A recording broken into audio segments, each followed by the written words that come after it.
toda essa situação de vamos pegar ele. Mas certo. como? E aí entra a situação de Judas, né? Na verdade, assim, o beijo de Judas, até um certo tempo eu pensava que era uma testemunha, né? Mas não era uma testemunha, era simplesmente uma entrega. Ó, é esse daqui, é o Bruno, tá aqui. Né? Uma forma de mostrar quem era o líder deles, né? Que era Jesus.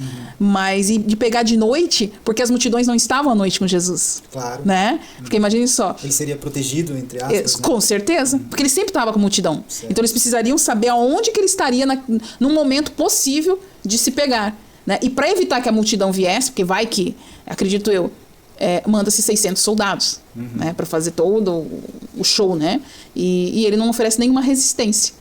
Então, pela lei judaica, não podia começar nenhum inquérito pela madrugada. Sem testemunha? Sem testemunha. Pela lei judaica, mesmo que tivesse testemunha, acusação tinha que ser pela boca de 2 ou 3. Tipo assim, também não bastava só uma. Como eles não tinham do que acusar, aí eles mandam para Roma, né? Vai ali no Sinédrio e tudo mais. E eles não tinha que ter autorização de Roma para poder matar, para poder ter a pena capital, né? E Roma fala, através de César, eu acho, de Pôncio Pilatos, que ele não tem acusação. Ele foi levado ele foi primeiro inquirido por Anás, depois pelo Anás, então é religião ainda, religião. E aí entregaram para Pôncio Pilatos, que né? é a política agora, isso. Político.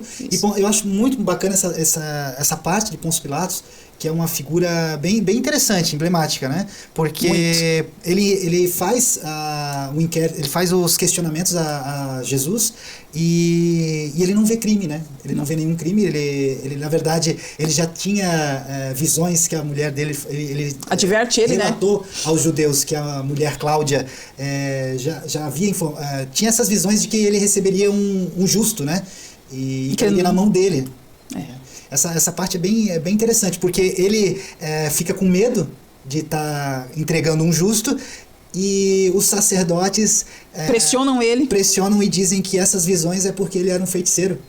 E então eles ainda têm dizem que ele era um feiticeiro e tal, que estava levando essas visões para Cláudia, né? Mas ele, enfim, ele entrega depois de Pôncio Pilatos, ele é levado para outro lugar, né? Que Pôncio Pilatos era o governador de Israel. Isso, que era o nomeado. Aí depois ele vai para... Eu acho que é Herodes, né? Isso. E aí que Herodes remete para ele novamente. Porque ele também não vê crime. Isso, né? Porque não vê crime. E então, aí ele se julga no... A multidão já está ali... tem um detalhe, que tem... Antes da Páscoa, o judeu, ele tinha um ato ali de libertar alguém.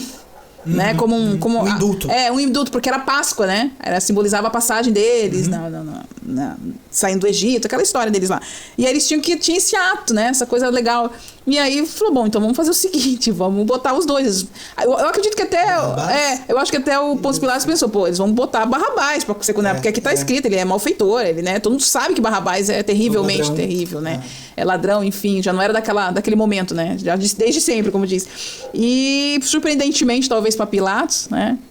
O povo escolhe soltar Barrabás e crucificar Jesus. E interessante que em menos de 24 horas já se dá o julgamento, já se dá a condenação, já se morre, já se acabou. Ele foi preso num dia, no dia seguinte ele já foi crucificado. Já foi, né? Foi preso à noite, num dia, de madrugada, no mesmo dia ali, menos de 24 horas já estava tudo já consumado ali, né? Então foi o julgamento mais célere da história, né? Feito por dois responsáveis, né? Dois tribunais, entre aspas, né? Tanto religioso quanto político. E foi o julgamento que não teve acusação. Não teve uma condenação baseada em nada, né? E isso aconteceu, por isso que é o maior julgamento da história, né? A maior injustiça que já houve na história foi cometida com Jesus Cristo, né? Sim. Então, pela lei romana, eles tinham que ter toda uma ata escrita da acusação, lida, né? A gente sabe que a história em Roma nos diz que Roma era muito evoluída nessas questões, né? E cometer um deslize desse, assim, é algo meio estranho. Eu acho bacana também que a gente consegue observar que ele